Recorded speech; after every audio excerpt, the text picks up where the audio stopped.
Can India overtake China and become Australia's biggest international student market?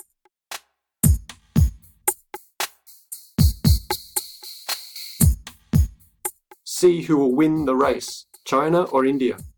Did you know China has the greatest number of international students in Australia?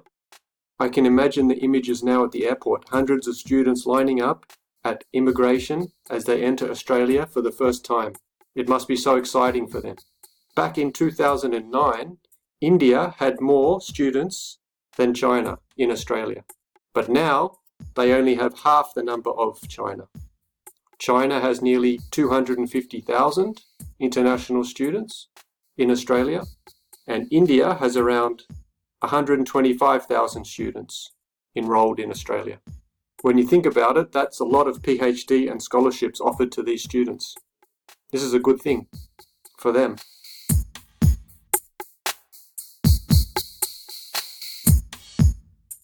In this video, you will see some charts and statistics about Indian students in Australia, and you will learn why India might overtake China in the future.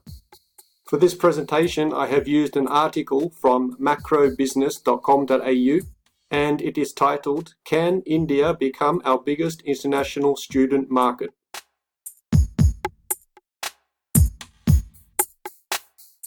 So you can see this article offers a few graphs where you can see the difference between China and India. And there are also some interesting information about Indian students. Let's have a look at the first graph here. You can see the number of students here. The highest is 250,000. And you can see the years along the bottom here. So in 2018, you can see the total number of students for China is nearly 250,000. They have had a nice increase since 2014. And you can see here, this red line is India, which is nearly half the amount of China. And you can see back in 2009, they had a nice peak here. And the last line here is Nepal, and they are currently ranked number 3 behind China and India.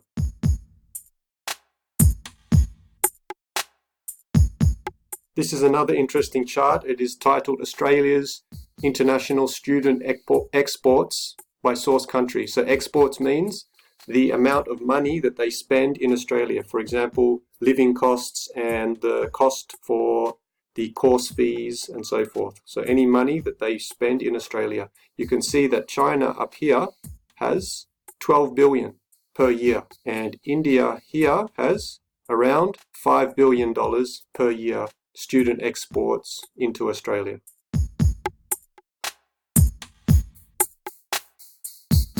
This is a chart of student visa applications that were granted.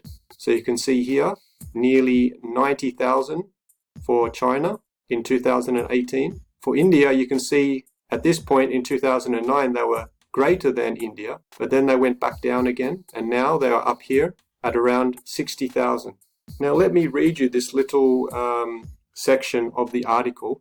They have taken this from the Australian, which is an Australian newspaper, and it says India has 850 million people under the age of 35 who need to receive an education. The sheer growth rate of the country sees 1 million Indians turning 18 every month. I'll say it again, 1 million Indians turn 18 every month.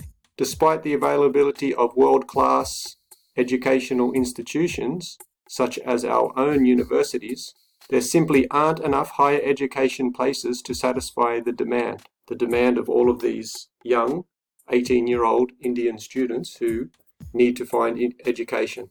And then it goes on to say, this perhaps explains why Indians already constitute the second largest group of foreign students studying in Australia.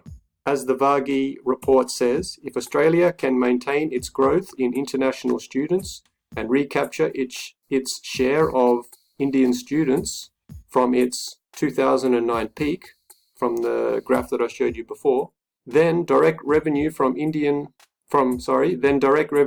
Australian education exports to India could exceed 12 billion by 2035. India is the largest opportunity in the world for Australian universities. So what they're trying to say here is that the growth rate for India versus China could be more in favor of India by the year 2035. And that's something we will have to see. And it's something exciting for India, and it's also something exciting for Australian universities.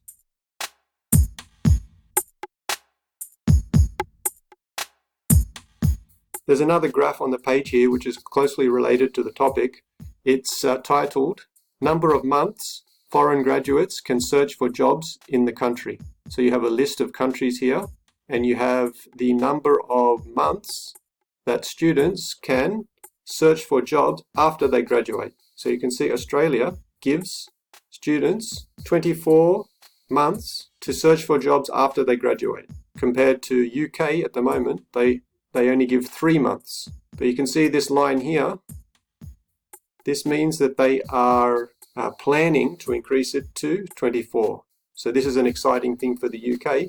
If they can match Australia with 24 months, you can see Germany here gives 18 months, and all the other countries here are 1 year or less, including the USA down here is 12 months.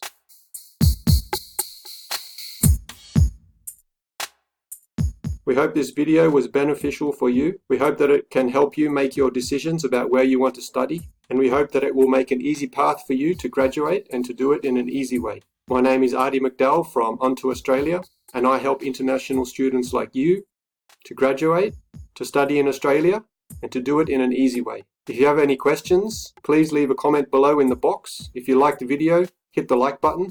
You can subscribe to the channel to get regular videos like this. And also you can check out our website on ontoaustralia.com for more information on studying in Australia. That's all for now. Until we meet again, bye.